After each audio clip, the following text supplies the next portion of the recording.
Halo, selamat pagi. Hari ini tanggal 12 Februari 2024 jam 00.57.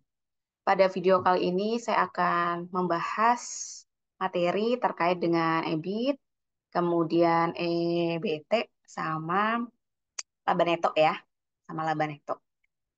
Nah, teman-teman, kita kembali ke laporan keuangannya Greget. Saya ini dulu ya, perusahaannya. Saya copy dulu. Perusahaan Greget Food Product. Sekarang materi kita adalah ini adalah laporan laba rugi Greget Food Product. Kita setting tahunnya 2023 dan 2022. Nah, kita masuk ke EBIT dulu.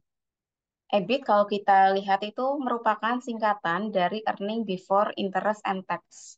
Earning Before berarti laba sebelum interest itu bunga, tax itu pajak, laba sebelum bunga dan pajak.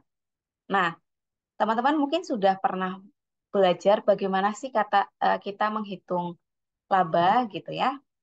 Kita lihat di sini, diasumsikan Greget Food Product mempunyai penjualan neto tahun 2023 sebesar 6.000 juta dolar. Tahun 2022 sebesar 5.700 juta dolar. Nah, seperti yang kita ketahui, untuk menghitung laba itu kita hitung dari nilai penjualan dikurangi dengan total biaya operasi yang dikeluarkan oleh perusahaan seperti itu. Nah, teman perhatikan di sel F atau E ya, di sel E7 ini ada judul terkait dengan cara menghitung total biaya operasi ya. Biaya operasi kita hitung dari G5 dan G6. Nah, kita hitung dari biaya operasi yang atas tambah yang bawah. Kalau teman-teman perhatikan, biaya operasi ini kenapa dibagi menjadi dua? Ini saya kasih warna merah. Untuk yang pertama, biaya operasi selain penyusutan dan amortisasi. Selain penyusutan dan amortisasi, sedangkan penyusutan dan amortisasi itu dipindahkan ke bawah. Apa yang bisa teman-teman lihat dari dua baris ini? Artinya, di sini kita harus membedakan yang atas biaya operasi yang dikeluarkan secara cash, tunai, dan yang bawah adalah biaya operasi non-kas atau non-tunai. Apa sih Bu yang dimaksud dengan biaya non-kas? Oke, asumsikan teman-teman membeli sebuah kendaraan sepeda motor gitu ya.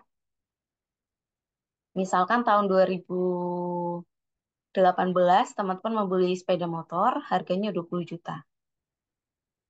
Kemudian tahun 2023, 5 tahun kemudian, sejak awal pembelian kendaraan, sepeda motor, teman-teman butuh uang. Nah, salah satu harta teman-teman yang bisa dijual adalah sepeda motor. Dulu saya beli sepeda motor harganya 20 juta, 5 tahun lalu. Sekarang tahun 2023 saya butuh uang. Ya udah saya mau jual. Pertanyaannya, apakah sepeda motor yang teman-teman beli 5 tahun lalu seharga 20 juta, apakah sekarang bisa teman-teman jual lagi dengan harga 20 juta? Pasti tidak kan? Kalau misalkan dengan kondisi pemakaian 5 tahun, kita jual lagi dengan harga 20 juta, siapa yang mau beli? Kan itu pertanyaannya. Nanti jangan-jangan nggak ada yang mau beli. Mendingan beli di dealer aja, beli yang baru. Ngapain beli second dengan harga baru, kan gitu. Nah, bisa jadi eh sepeda motor seharga 20 juta tadi, 5 tahun kemudian, bisa jadi laku dengan harga 15 juta, 14 juta, 10 juta. Artinya harganya berkurang, gitu ya. Nah, ketika anggaplah laku 15 juta, harga beli 20 juta, artinya terdapat penurunan nilai sebesar 5 juta. Pertanyaannya, apakah kita memang mengeluarkan 5 juta untuk menurunkan nilai sepeda motor tersebut? Kan tidak. Nah, kita kembali lagi. Jadi yang namanya penyusutan itu adalah pengalokasian penurunan nilai suatu aset. Pun misalkan tadi sepeda motornya nggak saya jual, nilainya tetap nggak bisa jadi 20 juta, karena memang fungsinya akan berkurang. Performa sepeda motornya akan berkurang. Begitu. Jadi nanti nilai bukunya otomatis akan berkurang. Tidak sama lagi dengan harga perolehan. Jadi penyusutan itu pengalokasian untuk penurunan nilai aset. Saya tetap ya. Nah, kemudian ada lagi amortisasi. Amortisasi juga pengalokasian juga. Ya, salah satunya untuk amortisasi itu untuk amortisasi aset tak berwujud. Artinya penyusutan dan amortisasi ini memang merupakan biaya non tunai. Seperti itu. Tapi walaupun itu merupakan keduanya merupakan biaya operasi, biaya tunai dan non tunai tetap kita gabung, tetap kita anggap sebagai biaya operasi.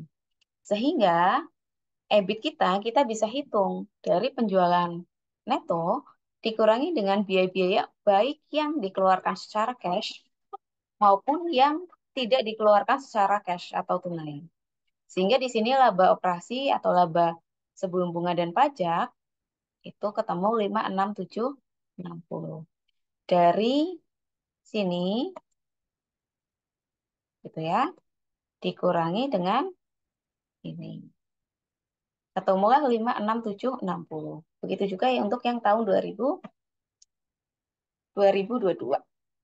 Gitu ya, semoga bisa dipahami. Kemudian, tadi kan sebelum bunga sama pajak kita hitung. Sekarang coba kita hitung bunga dan pajaknya. Kita hitung dulu bunganya. Nah, anggaplah bunganya ini adalah 176 juta dolar gitu ya. Ketemu EBIT-nya 567,60 juta dolar, kemudian kita harus bayar bunga 176 juta dolar, maka laba sebelum pajaknya 391,60. Nah, teman-teman perhatikan, tadinya EBIT, sekarang EBT. Huruf yang hilang apa? Huruf yang hilang adalah I. Interest-nya hilang. Kenapa? Karena I-nya sudah dihitung di sini. Maka hilang. Gitu ya, jadi EBT. Earning before tax. Nah, artinya di sini sudah memperhitungkan bunga. Karena I-nya, huruf I-nya sudah hilang. Gitu ya. Nah, kemudian setelah ketemu laba sebelum pajak, kita hitung pajaknya. Nah, ini misalkan pajaknya 40% misalkan. Jadi saya punya laba 391, kalau harus bayar 40% ya tinggal dikalikan 0,4 kali yang laba sebelum pajak. Nah, EBT dikurangi pajak, T-nya hilang menjadi laba neto. Jadi laba netonya 23496 itu hasil pengurangan dari laba sebelum pajak atau EBT dikurangi pajak. Oke, mungkin itu saja teman-teman. Kurang lebihnya mohon maaf. Semoga bisa dipahami. Assalamualaikum warahmatullahi wabarakatuh.